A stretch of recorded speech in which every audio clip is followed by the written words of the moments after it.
Welcome to the Young Entrepreneur's Journey with your host, Yasmina Ellins.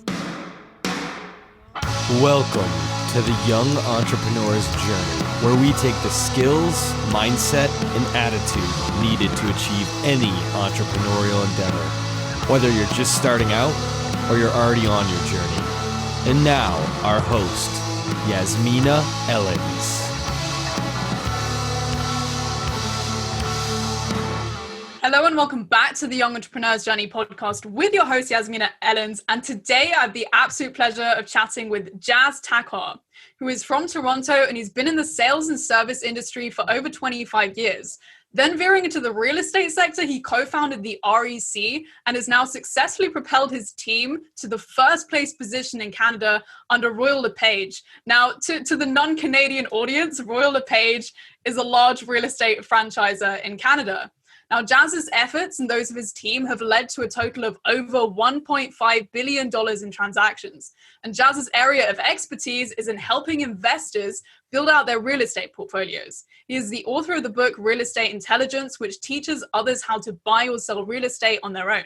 Now, Jas also hosts one of the top business podcasts in Canada called the REC Experience, where he interviews guests who share their success stories on real estate investing, entrepreneurship, and leadership. And his hope is to provide inspiring content to help others remove friction in their own life in order to help them get from where they are right now to where they want to be. So thank you so much for coming on today, Jas. I appreciate it, Yasmina, and a fantastic job on not only pronouncing my name, but with the bio. Wow. I forget how much my team and I have accomplished, and I'm so grateful and so blessed. But I also want to give you a big shout out because I produce about 20 pieces of content daily on all the platforms, and I know how hard it is to get guests, produce a podcast, put yourself out there, speak to the world. I mean, for you, obviously, and your viewers and listeners know you're a natural at it. I could tell in the first 10 seconds of you and I speaking, but to still actually execute on it, I mean, there's only maybe 1% of the population that actually does it, and you're part of that. So kudos and congratulations to you. Thank you so much, Jas. That's really kind of you. Yeah, it's definitely all in the execution. And it is a really, really impressive bio. And so you've come really, really far. So my question is, well, to bring you back to the beginning, what originally got you onto your entrepreneurial journey? Look, I think I was always interested in business. Growing up, I was the kid in class that always put up my hand when the teachers asked who wants to be part of the book sale, who wants to knock on doors and help sell Christmas ornaments. Anytime they said who has the answer to this science question, that was when I said, can I go to the washroom, right? And then I never would come back. And then getting in, 11, 12 years old, my parents, thank God, allowed me to get a paper route. And I remember my mom being a little scared, like, you don't get a paper route, focus on school. But it was probably one of the best experiences I had because it was the first time that I went, knocked on doors, delivered papers, and actually got money for it. It was something that stuck with me my whole life, which was, okay, if you put in the work, you get money, and then with money, I can do stuff with. And at 12 years old, it was all about playing arcades and just wasting money on clothes and candy and burger and fries. Or you could tell I like fries and gravy. And so for me, after that paper route, I got into a co-op program at school, and so. As I mentioned, I was the kid who'd leave class and not come back. The one class that I really enjoyed was this, I think it was like business administration it was called, but there was a period of time for 6 to 8 months that the part of the class curriculum was me going out to a store and working at the store, getting real life experience. So I'm probably about 15, 16 years old at this time. And I loved it. It was retail. It was a store that they actually offered me a part-time gig during school and then full-time during the summer. But I got to interact with more, now I'm really interacting on a regular basis with customers. And I enjoyed it. It was really, I found I'm I hit the lottery a long time ago, Yasmina. And what I mean by that is, my parents coming into Canada. I mean, for me anyways, Canada is one of the most multicultural countries in the world. You really have a lot of opportunity here. So I hit the lottery at that time, but I also hit another lottery, which was knowing my passion at a very young age, which was, call it sales and service. It was really doing this, the interaction with people. I like when people smile. I like making people smile. I like spreading positivity, optimism. I have a lot of energy. I also have a lot of love that was given to me by my parents and my brothers. I have 2 older brothers. Big shout out to them. It's always a healthy reminder that I'm closer to the bottom than I am to the top when you have 2 older brothers. But now that my cup is so filled with positivity, like now it's overflowing. I want to give it back to others. And then to continue in terms of my journey, I went into the banking industry, I went into car sales, and now for the last 15 years, I've been growing a team in the real estate industry. And for me, really, for anybody who's listening or watching, I think you'll catch a pattern there, right? Like at the end of the day, if you're in business, if you're in sales, consulting, advising, the product or the service could be interchangeable. It's all the same. It all comes down to building relationships. In the last 3 years, 2.5 years, I've heavily focused on producing content because now I want to speak to the world and I want to get out there as much as I possibly can. That has been a massive game changer for me. But it all really comes down to building relationships, the product or service. It could be furniture for me tomorrow. It could be selling mics or producing, teaching people how to produce a podcast. That is all very interchangeable. You need to have the passion, because once you love what you do, you'll wake up you'll spring out of bed. That's what happens for me. And that's why I say I hit the lottery. I also have a hard time going to sleep at night. Now, mind you, once I hit the pillow, I've been told by my wife, I snore very loud because I'm giving so much energy throughout the day, but I can't wait to wake up in the morning and do it all over again. Wow, that's incredible. There's so much to unpack there. Like you were that kid, you already had that thought in your head, like, wow, money is great. It allows me to do things. And if I can do things that get me money, that's a great thing. And I can definitely tell your positivity and your optimism right now is actually infecting me through the screen from the other side of the world. And I'm sure it is all of the listeners and the viewers of this. So that's really, really amazing. Something that I'm really curious about that you brought up is the power of building relationships, how it's all about relationships, how building relationships is extremely important. So I'm curious to know from you, what is your approach when it comes to building relationships? Just to get to know people. Like you and I were speaking off air really quickly. Like I really wanted to know, like, how do I pronounce your name properly? Because I want to know a little bit more about your background. I find people so interesting, right? And I like to know about their background, where they grew up, what do they like? What's like, Yasmina, what's your passion? I like when people light up, because they're going to light up and have a massive smile on their face when they speak about things that they love. And so for me, that's what building relationships is all about, right? Not about the transaction. Like selling something, yeah, like, does it feel good? Sure. Like, I know, okay, I'm going to make a commission, or I'm going to charge somebody a fee and I'm going to get paid for it. But it's the long-term relationships that that gets really my juices flowing, because that's life. Like that could possibly last a lifetime. The one transaction, in fact, like, as I was looking back in the last 15 years, and so we're coming to the end of the year, and something I do every single like Q4, quarter 4, is sit down and see, where did our business come from? And for me, we're probably at about 85% repeat and referral business. And I want to get that to a point where it's like 96, 97%, because that is the metric that tells me that we're building long-term relationships. And so for anybody who's listening or watching, put in the time with people. Find out what drives them. Find out what you can help with. Where can you bring value? And then it's actually easy, because all you have to do, once you find out what it is, you can then decide if you want to reverse engineer it and help them with something. Yeah, definitely. I think one of the biggest mistakes that people make is they're really, really focused on the short term as opposed to the long-term value that can come out of a relationship. So I'm a really big believer in actually investing in the right relationships, investing in the right people, because the long-term relationships is, as you say, where all of the value is. So that's a really great thing. To that point, yes. To that point, Yasmina, like I, as I mentioned, it's been 15 years for real estate, and then I had a stint in car sales for about 3 years. I was telling the story because I have a couple of interns with me right now, and I was telling them the story about somebody who purchased a car with me. It would have been exactly 17 years ago, and he purchased a car for himself and a car for his daughter. And then I mentioned to him when I was in the transition of leaving car sales, getting into real estate, I mentioned to that customer that's, I'll probably be doing car sales part-time, and then I'm going to be doing real estate part-time. I ended up doing it full-time. And he said to me on the spot in the car dealership, he goes, "Wow, Jas, I was just thinking about selling my home, and I'll wait for you." And his name was Paul. I was like, "Paul, but I'm not getting my license for 6 months." He's like, "Yeah, that's okay. I'll wait for you. I know you. I like you. I trust you." And so he waited 6 months. It was my first real estate deal I did.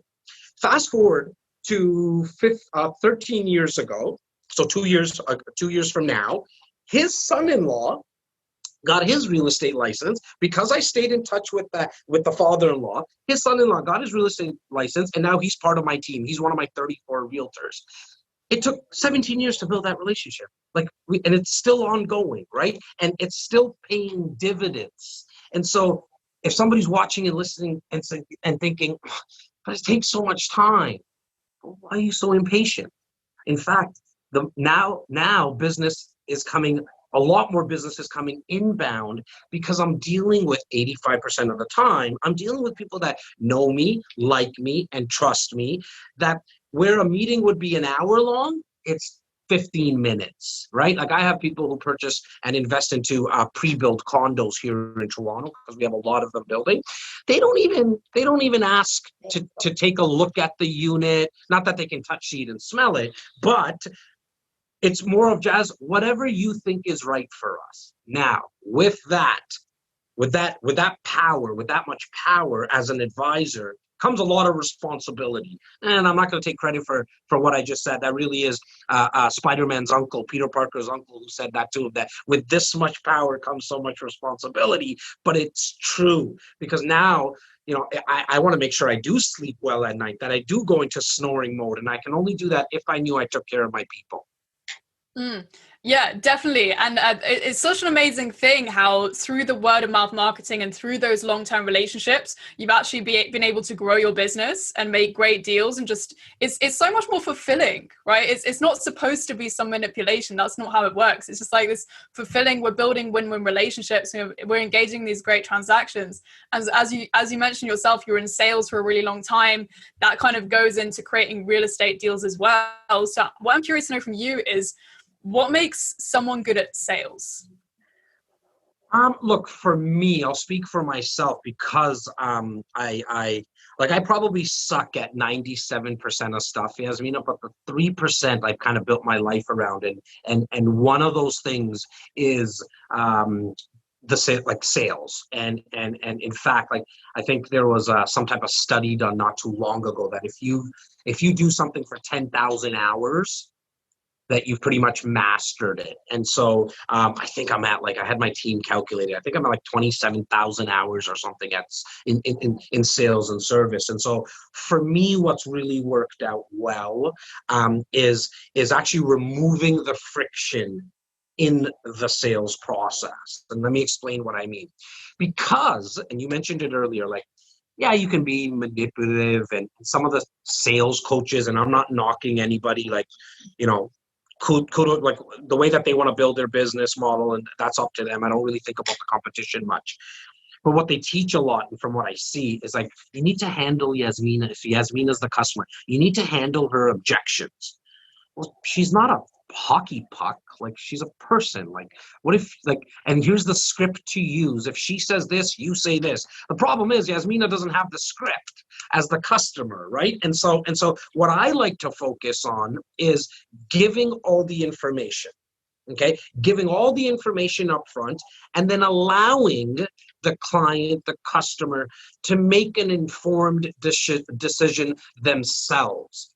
Why that's been so beneficial to me is because in the 25 years, I've never really had anyone come back to me and say, you pushed me to buy. Well, because I actually truly don't think I'm good at selling. What I have found is removing the friction to make it easy for people to buy. And I do that by giving all the information, giving all the advice. That's what I do on the podcast. That's what I do with all the content.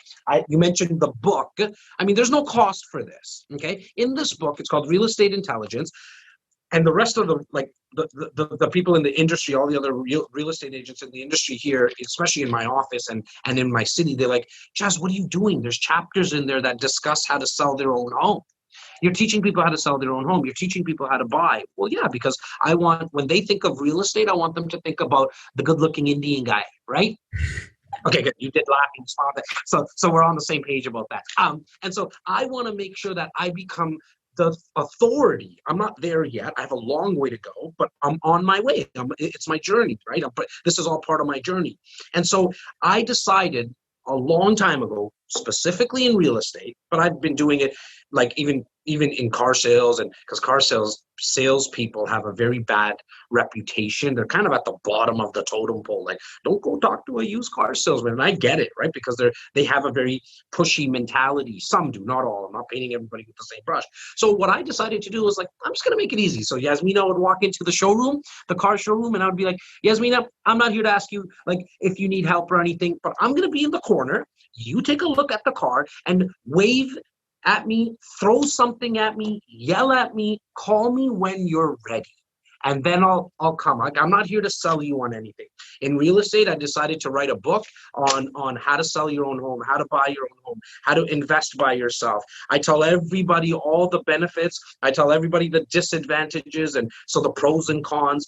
This way it's on you, Yasmina, the client. And whenever you're ready, I'm here. I hope that you use my service. And if you don't, that's okay. I believe in karma. It will come back to me some way, somehow. Yeah, that's really amazing. It's not about trying to convince or persuade someone to buy your product, like buy my product, buy my product, buy my. It's more like I want to make sure this customer is extremely well informed, so that they're well informed enough to make the best possible decision for themselves. And not only that, Yasmina, because if you do get away with saying buy now and you need to buy now because the market's going to go down or whatever it is, right? Like however you manipulate somebody or convince. I like that you said that, because I do no convincing. I convince nobody who comes into my wheelhouse. I sort. And so if I have 10 people that came in today into my office, and I'm going to speak to all 10, let's just say, I never go into convincing mode. In my mindset, before I meet everyone, I'm going to sort to see who's ready to do business with me. And everyone else, I'm going to ask the question. I'm going to say at the end of the conversation, I'm going to say, I know that you're not ready, and that's perfectly fine. I mean, we're not buying a pair of shoes here for $100. I mean, you're investing $100,000 to whatever the number is. It's a big decision. I understand that you're not ready right now. Is it okay if we follow up? Like, can I follow up with you? Right? Because as a salesperson, you need to be consistently persistent with following up with people, right? With that said, I'm sorting for all the people that are ready to do business. Because if I get away with convincing, like I might be able to convince somebody to do a transaction, they're going to go home and have this, like you've had it before. I'm sure everyone does. Like, you're just like, I didn't feel right. I don't like that. There's something wrong. Damn, I wish I didn't buy. So you as the salesperson got away with that convincing transaction, but you're probably never going to be introduced to their family, never introduced to their friends, neighbors, and colleagues. Where my mindset, as I mentioned about sorting, I know that the average person, it's probably higher now, but let's just say and I say it's higher because of social media and stuff like that, but it's probably around 200 people. The average person, if you think about yourself, knows about 200 people. And I don't mean deep relationships necessarily, but you know 200 people. If now that I know that you know 200 people, my network is 40,000 people. 200 people that know 200 people, it's 40,000 people. All I have to do is focus and give you my attention do all the things that we just spoke about, remove the friction, make it easy, educate, let them make the informed decision. Because now I have an army of salespeople for me, because everyone's talking about me and saying, hey, hey, Joe Blow, I just did business with this guy named Jas. You should think about getting advice from him, so on and so forth. Yeah, word of mouth marketing is extremely powerful. And again, it's just that focus on long-term relationships. How can we make this a win-win? How can when they're just so excited and so happy about your product and there's no remorse, there's no bitterness, of course they're going to go shout from the rooftops that business with Jas was an amazing decision and everyone else should go do it as well. I call them raving fans. Another word is advocates. I'm truly looking for raving fans and advocates. And I ask the question. I say at the start, like at some point in that 20-minute meeting that I'm having with clients, like, Yasmina, if I do a good enough job, and only when I do a good enough job, are you going to be comfortable introducing me to people? Because I also want to know what our relationship might be in the long, like later on. Because if you say to me, Jas, I'm just not that person. Look, let's you and I do business. And I'm not going to introduce you to anyone. At least we know now. Like we both know it. So I'm not going to ask you for introductions. I'm going to say 95% of people say, yes, obviously, if you do a good enough job, I'm going to tell everyone about you. Okay, Yasmina, because I'm going to hold you to that. So now my job is to do an amazing job. A good enough job is just the expectation. One of our core principles here at REC Canada is exceed clients' expectations. So we're always looking for people to say, wow, right? Like how many times did the client say, wow? Because if you want to make sure you stack your cards in your favor to get more introductions. It's all about, and I don't even call them referrals because I truly believe referrals is a very like a business term, and nobody likes making referrals. So I ask my clients, are you comfortable making an introduction? Because an introduction is like, hey, Yasmina, do you mind making an introduction to your girlfriend to me? I was hoping to go out on a date, for example, right? Like take it back from a personal relationship. And so the words you use, be very careful. Don't go so businessy. Be authentic. Be yourself, because then the world will open up to you. Yeah, be an actual human person. I think that makes such a difference. Everyone gets caught into the I need to be very business and the revenue and the profit and the whatever. And people just start to zone out. It's just be an authentic human being, right? And it's worked wonders. I love that you said that, Yasmina, because look, some people might look at me and say, well, he helps investors invest into real estate, but the guy wears a t-shirt all the time. In fact, here, can you give me that, Luke, for a second right there? Like my team just came in right now and they know I'm very comfortable. They designed me new hooded sweaters because it's going to get cold here in Canada very soon in Toronto, and it has a text number on it. But some people might look at this and say, there's no way I'm doing business with this guy. He's weird. First of all, he waves his hand all over the place. He speaks with a lot of energy. But that, for me, that's awesome, because they'll never come into my office. They'll never come into my world. They'll never come into my wheelhouse. We're not wasting each other's time, right? The people that come now, they've already got a little flavor of me. And now if they come to the office or they ask to be on a phone call with me, they've decided for themselves, all right, there's something about this guy. I kind of like him. I want to know a little bit more. It breaks the ice. Yeah, it does. It does. And it does an effective job of, okay, the right people who really vibe with me and my authentic self and the way I do business are going to become those raving fans. If you try and water yourself down, you're not going to get any raving fans at the end of the day. So you mentioned earlier the art of the follow-up and how being persistent, not in a needy way, but just, following up with the people who are open to it is important. So what makes a good follow-up? How do you go about that in the right way? Never get off and this is very, very tactical. I never get off of a phone call or a face-to-face meeting without asking, when's the next time we can speak? So if I'm speaking to a client today and I have a conversation with them about buying a home or selling a home or investing, and they say to me, Jas, we're just not ready yet. No problem, Yasmina. Is it okay if I follow up with you in 3 months?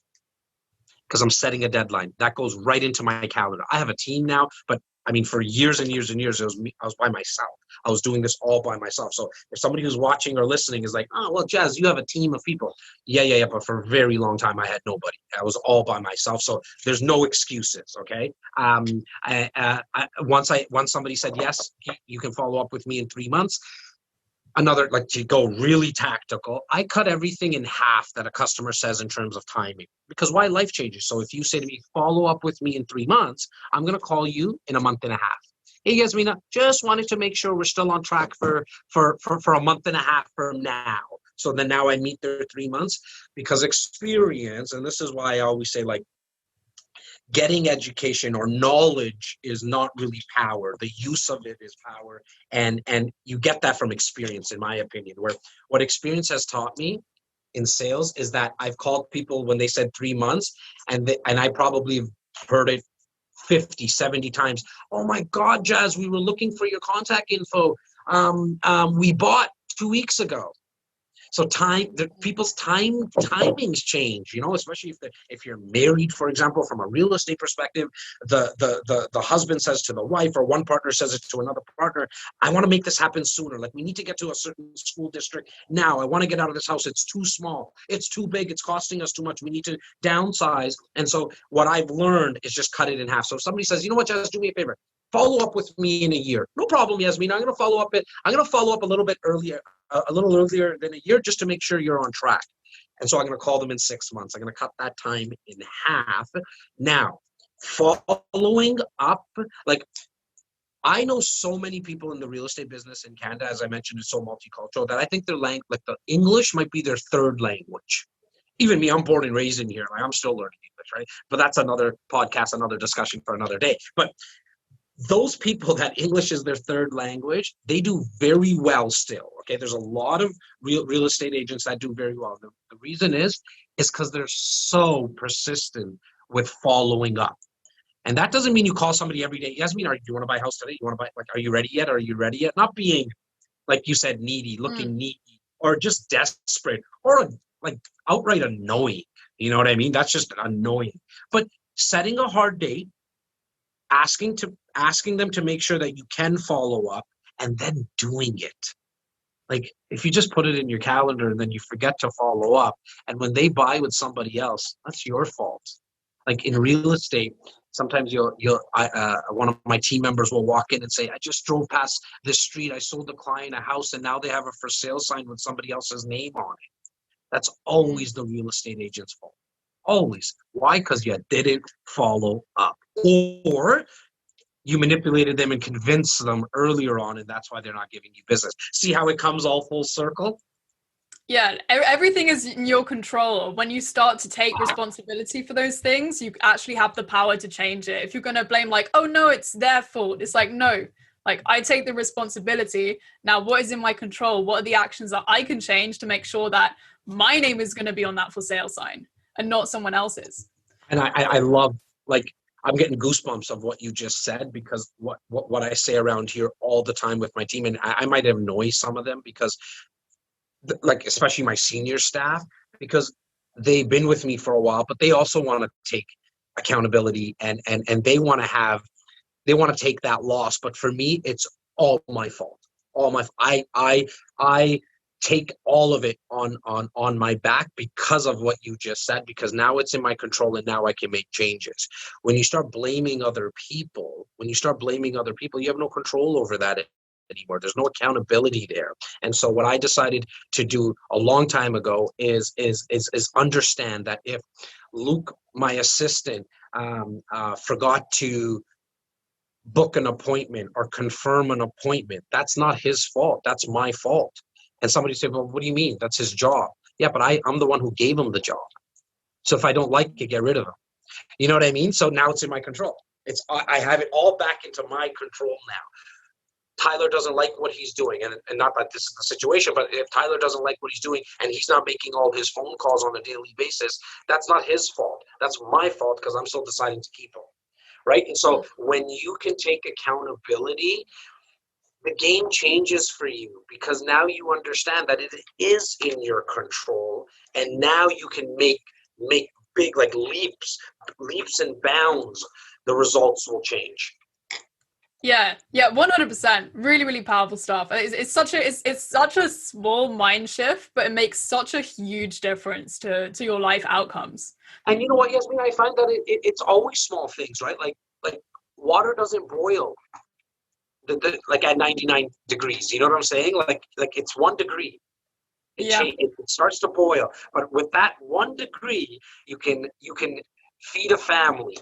You can heat up a home, right? Like so much happens in that 1 degree, right? And so it's very small changes. It's why I tell people around me a lot and in my content, look, just move the needle a little bit every day. Otherwise, it's going to be very overwhelming. Not that I'm into eating elephants. They happen to actually be my favorite animal. But if you were to eat an elephant, the best way to probably do it is one bite at a time, a chunk at a time. Where if you look at eating it all at once, it becomes so overwhelming. And then like Friday morning happens, other things start to come into your life and you never actually get anything done. And so just move the needle slightly every single day. It starts to compound. It starts to compound. Now, for me, what I decided to do was only work on my strengths. And there's a lot of schools of thought around that. Some would say, well, work on your weaknesses because you can train the mind. Yeah, look, I mean, if you don't know how to read, you might want to learn how to read. You know what I mean? That might help you in a lot of different ways. But for me to try to put up the shelves behind me, or for example, I'm not a good writer whatsoever. In fact, I'm not even good at writing emails. I don't have a computer. I do everything on my phone. This podcast is being done on a phone. Where by working on my strengths, now I'm able to hit home runs and grand slams. Where what I found is that when most people work on their weaknesses, you're just getting on first base, you might be bunting, and I've had a lot more success going all in on my strengths, which is that 3% I spoke about. The 97%, school, writing, reading is like, I probably listen to audiobooks more than anything else, but there's so much that like I'm not good at with a hammer. Never put a hammer in Jas's hands. Like that's not a good idea. I don't know what the heck I'm doing. That 3% though that I'm good at is it really like the world has really opened up for me now. Yeah, definitely. And it's when you work on your strengths, that's something that you can become the world's best at. I've heard from many great business leaders, double down on your strengths and hire your weaknesses. And I think the one thing that I love to do is delegate. Like I know a lot of people have a hard time with delegation, but for me, it's been something that has allowed me to scale. Right, I get a lot more done now. There is time that you need to take up front when you're training somebody else or you're delegating something. And that for most people is like, well, I could just do it myself. Yeah, you can. And yes, the first, second, and third time, it will be done faster. But by the fourth, fifth, sixth, and then forever, you never have to worry about it again. You never have to take up bandwidth. I mean, bandwidth in here. And then you can focus in on your strengths. Go all in on those strengths. Definitely. And going all in on your strengths has led to your massive success in real estate, like $1.5 billion in sales. Number one, and I gave the whole intro in the bio. Number one in Canada and Royal LePage. So I'm wondering, I know we've had a really long discussion. Maybe we've already touched on it. Perhaps something that you haven't mentioned. What's one skill or one mindset or one thing that you learned or developed that really moved the needle in having that kind of success in real estate? Shutting out the external noise. At the time of this recording right now, the world is going through a pandemic, and there's a lot of negativity out there, especially in the news. Now, growing up, really my whole life, I've never been anybody, like I've never really watched the news. There's TVs around me or outside my office that there's always a news channel running. I've been trying to get it changed because I don't even want my team to see it because 98% of the stuff that's on the news channel is negative, right? And so I've done a really good job at just shutting out any of the external noise. Meaning, I've had a lot, like go on a news diet. So that's a very tactical thing we all can do. You don't need to know every bad thing that happened every single day. You like world politics? Get dosages of it. That doesn't mean you need to have it consume and be immersed in it, because negative will always breed more negativity, always. Like, on the flip side though, like attracts like. And so I've also though had a lot of naysayers, people who said you can't do this, you shouldn't do it. And when I say naysayers, Yasmina, I don't mean that all from a negative perspective.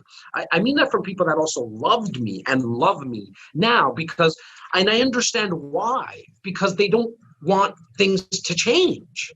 And so if there's somebody in your life who's telling you can't do something, like, just audit it for a second. Don't go right into your head thinking that, oh, they're doing it because they're hating on me, or they don't want me to be successful. It's because they love you so much, they don't want you to leave them. And so when you understand that, when you come from that perspective, now you can sit back and say, okay, and have a conversation with that person. Now, also, sometime on the flip side, that the naysayers come from your mom or your dad, or your siblings or your best friends or your partner, your life partner. And if you can have a conversation with them, I think it really starts there. And maybe if it is your mom or your dad, I'm not telling you not to spend any time with them, but maybe spend a little less time. Like if you spend an hour a day and it's all negative, if it's all negative, try 55 minutes, buy back 5 minutes of your life and drown out that negativity, and get that 5 minutes back into your life and put positive vibrations, positive information. Spend 5 minutes with somebody else that is positive, because as I mentioned, like will always track like. And so for me, the number one thing that has allowed me to move the needle in my life is shutting out the external noise. I mentioned it earlier as well, but I'll elaborate a little bit more on it, where I have no idea what the competition is doing. Like, no idea.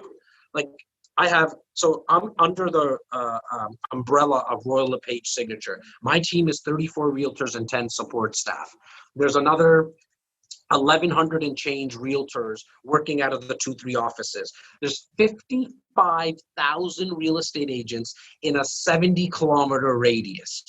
A 75-kilometer radius. 55,000. Okay, so if you throw a stone, chances are in the Greater Toronto area, you're going to hit a real estate agent. Okay, there's so many of us, but I have no idea what they're doing. I don't know where they get their business from, how they get their business, because the competition to me just doesn't matter.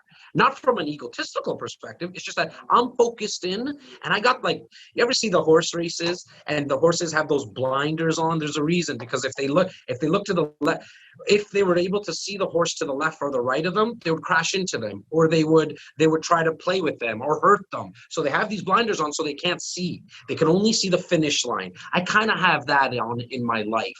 Within my 34 realtors and specifically my 10 support staff, I'm very protective of the support staff. I try my best. Like, for example, during the early stages of the pandemic, we were all in Ontario and in Toronto and in Canada, we were in a complete lockdown.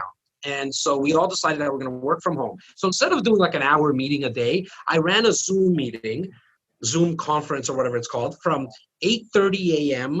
to 6 p.m. We didn't talk all day, but I just needed to see my core people.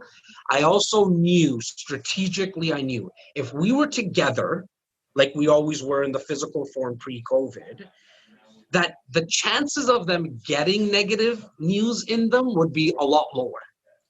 And so I also, from a strategic perspective, like I really thought that out, where if I keep them energetic for that 8:30 a.m. to 6:30 p.m., when they got off and finished for the day and then they went on with their life, as they had maybe a glass of wine or a scotch or had dinner, that the chances of them watching news would be a lot lower. They went into Netflix, they went into some type of escapism, and I kept the positivity going. And so it all for me comes down to shutting out the external noise.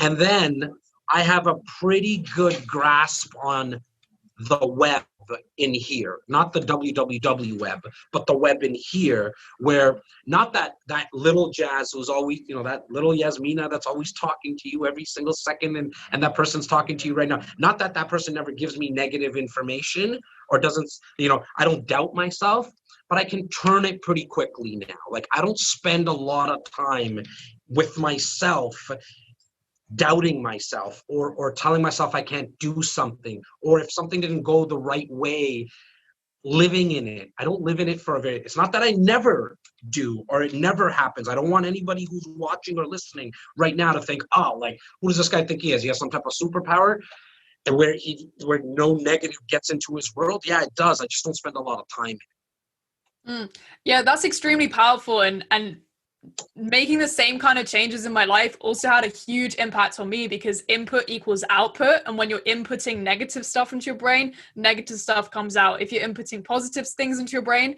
then you're going to feel more positive and happy about the world. And it's like, I don't know, like... Yeah, 100%. Where people will say, and sorry to cut you off, Yasmina, but people will say, well, how do you do that? Well, it starts at the day. Like, I'm kissing myself on a regular basis. Like, I love myself. But it starts there. It starts there. Somebody's going to say, well, that's kind of weird. Well, but when do you feel good about yourself? When somebody hugs you and kisses you? You get that good feeling. You get filled up in your heart. But you can start every single day with like that. You can tell yourself every single day. I look at myself in the mirror and say, Jas, you go through a lot of shit. You go through a lot of stuff. And you know what? You're not perfect. In fact, you're not even close to perfect. But that's okay. You're Jas. You're going to do your best. Love yourself. Start there.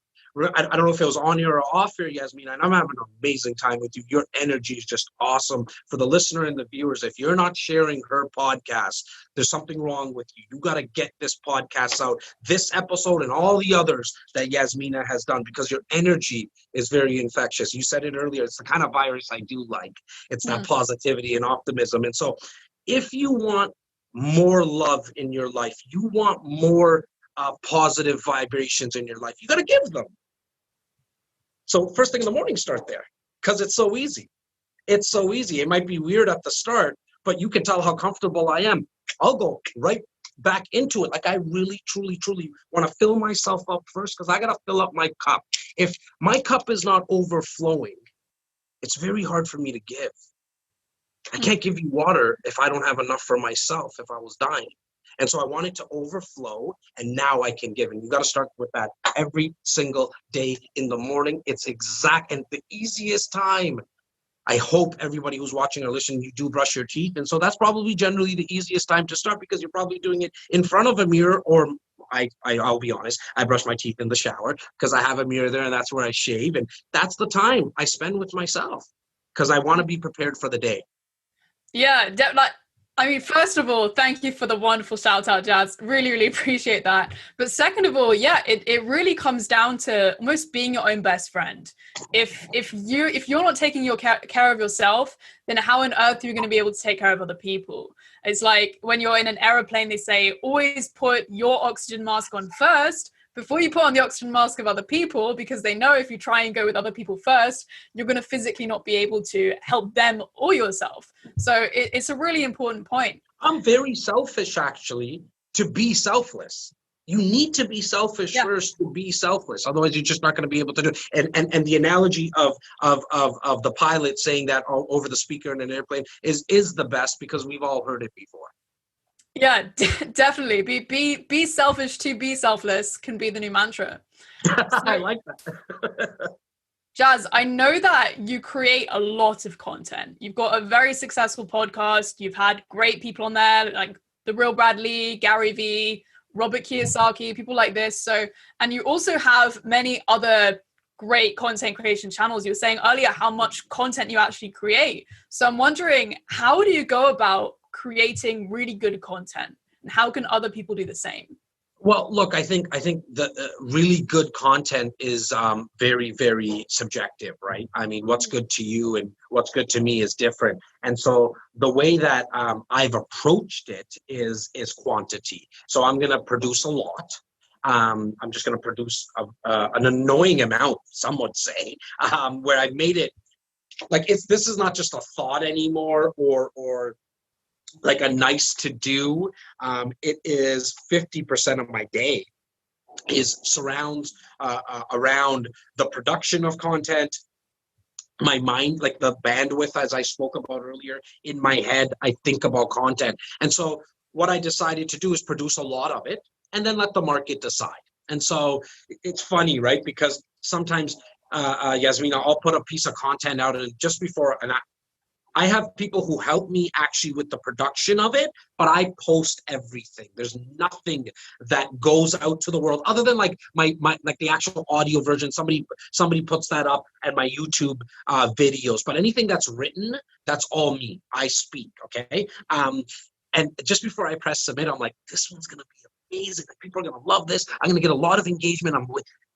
And crickets. Nothing comes out of it. And then the ones that, like, because I know my team put some effort into it, I put it out there. I'm like, but I forget about it. It's like, holy crap, like there's all this engagement. I'm only doing it for engagement. I don't look at my like, if you ask me how many followers, subscribers, I pay no attention to that. That's not what I'm doing it for. I'm not doing it for wit. I've never believed in wit. You and I spent a lot of time talking about depth in relationships. Like content for me on the platforms, it's exactly the same, except it's just digital. And so for me, I'm only looking at engagement. The metric that I use is on the street. What are people saying? Right. And so I get stopped, not like just by random people. I'm not at that kind of level. The names that you mentioned definitely are, and I'm very grateful to have those people on the podcast. But like my clients, my family, my friends, they're like, wow, like, thanks for that message. It was very positive. Like, oh, Jas, the video that you put up on a couple of days ago about talking about how to follow up. It's funny that you and I were talking about that because I put up a video on the importance of follow up. That really helped me because now I understand the importance of it. So that's my metric, right? Like, how many people are messaging me? I started a new text community because I'm getting, like, you get DMs, but then some of them are robots, and then you get all these private messages like on LinkedIn, like spammers. I know what they did. Like they sent out the message to everybody. I'm not into any of that stuff. And so now it's one number, one place. You text me. It's really me. I'm manning it, and I'm going to try to bring as much value as I possibly can. And so if somebody has a question about sales, for example, or real estate investing or content production, I want you to get the answer from me directly, because you might get lost in my DMs and stuff like that. Yeah, and I think that's such a great thing. Like, personally, I would much rather have 1,000 followers who are like, I really love what you do. It's changing my life, really engaging with this content. This is like really making me think in a different way, or it led to this outcome, than have 100,000 and they're just kind of bots, or they're just there because they're not really raving fans. It's just, you get so much more fulfillment, and you actually make a lot more change when you have those people that really resonate. I truly believe that, right?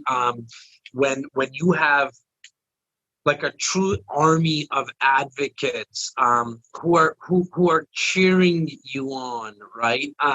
That goes a lot. Like, I could do that with 100 people, and I know that I'll get the job done and I'll get the results, rather than trying to focus on getting more. Like, to me, that's just a vanity thing. Like, there's something in the person wanting the likes and the comments and the follower counts or the subscriber account and on all the different platforms.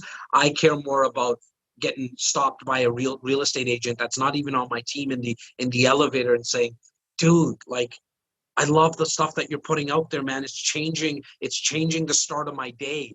And that, and my team listens and watches this, and I have team members around right now. They know me from a sales perspective. Like, when we're doing deals, and Yasmina, I mean, the amount of times it's happened where I'll sell a condo and we'll make $15,000-$20,000, and I'm like, yeah, great job, and I'm happy for the team because they work really hard. But then 2 minutes later, somebody comes in and says, Jas, like, thanks for changing the start of my day, and I'm gonna spend another half an hour with that person. They're like, Jas, we need to sell. I'm like, I know, but I get pulled by that. I get pulled by making that slight change, and I'm not getting paid for that. I don't charge for any of the stuff that I do. And so I know where my happiness is, right? Like, I know it's not about doing a deal. It's about, okay, hearing somebody say, well, like, wow, Jas, you know what? I'm going to start kissing myself in the morning because I saw how crazy and weird it was from you, but it felt good because I smiled and it made me laugh. You watching you do, I'm going to do it. And wow, I've been doing it for 7 days. And you know what? I start with my day with being so grateful that I'm getting more things to be grateful about. That for me is what I want my legacy to really be. Yeah, and I think that's where the true fulfillment comes from. That's where you can feel like, wow, I've made an impact. I feel fulfilled. I feel happy. And that's a really, really beautiful thing. I think so.